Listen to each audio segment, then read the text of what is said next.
আমি অনেক অসহায়, আমার মেয়েটাও বড় অসহায়। আমার থাকার মতো এমন কোনো স্থান নাই যে আমি কোথাও যে থাকবো। আর বাচ্চা নিয়ে কেউ কাজ দেয় না আমাকে। আমি এই জন্য ভালো একটা পাত্র চাই যে আমাকে বিয়ে করবে। আমার বিয়ে বসতেই হবে এখন, আর তাছাড়া উপায় নেই। অর্থাৎ আপনি বলতে চাচ্ছেন যে আপনার বাচ্চা সহ যে মেনে নেবে এরকম মানুষের সাথে বিয়ে করবেন? হ্যাঁ। সেই মানুষের সম্পর্কে বলেন, কেমন হতে হবে সেই মানুষটি? তার মনটা অনেক ভালো হতে হবে, যেহেতু আমার একটা সন্তান আছে, আমার সন্তানের দিকে তো তাকাতে হবে, তাই না? দর্শক, উনি নিজেও এতিম এবং ওনার বাচ্চাটাও এতিম হয়ে গেছে। যদি কোনো ভাই এই বোনটিকে ভালো লাগে, স্ক্রিনে যে নাম্বারটি দেখছেন এই নাম্বারটিতে ইমো বা হোয়াটসঅ্যাপ খোলা আছে, স্ক্রিনশটের ছবি তুলে আমাদেরকে পাঠিয়ে দেবেন, আমরা আপনাকে যোগাযোগ করিয়ে দেবো। চাকরি করবো সেও নেয় না, অনেক চেষ্টা করছিলাম। তারপর বাসা বাড়িতে অনেক কাজ করার চেষ্টা করছি। এখন এই যে এভাবে রাস্তায় ঘুরে ঘুরে চলতেছি।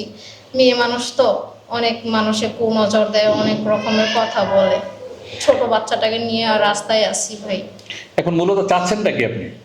এখন মূলত চাচ্ছি যে আমি আপনাদের কাছে আসার একটাই কারণ যে এমন কোনো সম্মানী ব্যক্তি আছে কিনা যে আমারে গ্রহণ করবে।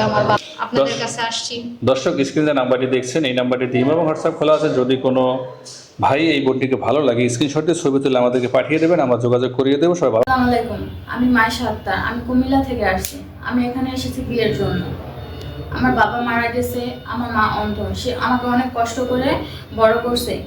সে আমাকে এসএসসি পর্যন্ত পড়াইছে। সে আমাকে যৌতুকের জন্য বিয়ে দিতে পারছে না। কোনো সহৃদয়বান ব্যক্তি যদি আমাকে বিয়ে করতে চান, দয়া করে ভাইয়াদের সাথে যোগাযোগ করবেন। আসসালামু আলাইকুম আপু। ওয়ালাইকুম আসসালাম। আপু, আপনার নাম কি? মায়েশা আক্তার। আপনার বাসা কোথায়? কুমিল্লা। কুমিল্লা। তো আপনি লেখাপড়া কতটুকু করছেন? এসএসসি পাস করছি। আমার যে কোনো বয়সী হইলেও চলবে। সে যদি বিবাহিত থাকে, দ্বিতীয় বিয়ে করতে চায়, আমার কোনো আপত্তি নাই। আমি তার সাথে বোনের মতো হয়ে থাকার চেষ্টা করব। সে যদি আমাকে আলাদা রাখতে চায়, আমার তাতেও সমস্যা নেই। আমি একটা সংসার চাই, ভালো একটা মনের মানুষ চাই। স্ক্রিনে দেওয়া যে নাম্বারটি দেখতে পাচ্ছেন এটা হচ্ছে আমাদের চ্যানেল কর্তৃপক্ষের নাম্বারে ইমো হোয়াটসঅ্যাপ খোলা আছে। যদি কোনো ভাই আপুটার দায়িত্ব নিতে চান তাইলে অবশ্যই তার একটা ছবি স্ক্রিনশট দিয়ে আমাদের কাছে পাঠিয়ে দিবেন। বয়স যেমনই হোক, বাড়িঘর থাকুক বা না থাকুক সেটা আমার দেখার বিষয় নাই। সে যদি আমার পাশে থাকে, উনি যেখানে রাখবে আমি সেখানেই থাকতে রাজি। পরিবারে বলতে মা বাবা আর আমার ছোট্ট বোন, পরিবারে আমি বড়। আপনি বড়, তো আপনার সাথে বিয়ের ব্যাপারে কথা কিভাবে বলবে? আপনাদের মাধ্যমে। দর্শক, যে নাম্বারটি দেখছেন এটি অফিসিয়াল নাম্বার। এই নাম্বার ইমো হোয়াটসঅ্যাপ খোলা আছে, আপনি স্ক্রিনশটের ছবি তুলে পাঠিয়ে দেবেন, আমরা যোগাযোগ করিয়ে দেবো। ধন্যবাদ। সমস্যা নেই, কারণ আমি এমনিতেও যৌতুকের জন্য আমার বিয়ে হচ্ছে না।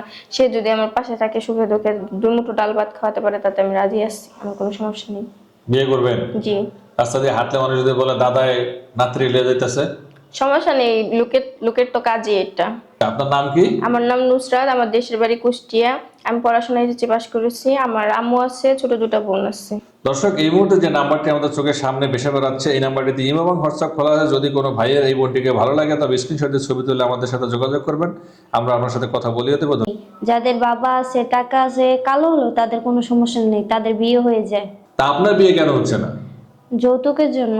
একটা ভালো মনের মানুষ চাই, এই জন্য এখানে এসেছি। দর্শক, আমাদের যে নাম্বারটি দেখছেন এটি ইমো এবং হোয়াটসঅ্যাপ খোলা আছে, স্ক্রিনশটের ছবি তুলে আমাদেরকে পাঠিয়ে দেবেন, আমরা যোগাযোগ করিয়ে দেবো। ধন্যবাদ। যৌতুক নামের অভিশাপ থেকে মুক্তি চাই, এমন কি কেউ নেই যে আমাকে এই যৌতুকের অভিশাপ থেকে মুক্তি দিতে পারে? যৌতুক ছাড়া কেউ আমাকে বিয়ে করতে পারে? এমন কি কেউ নাই?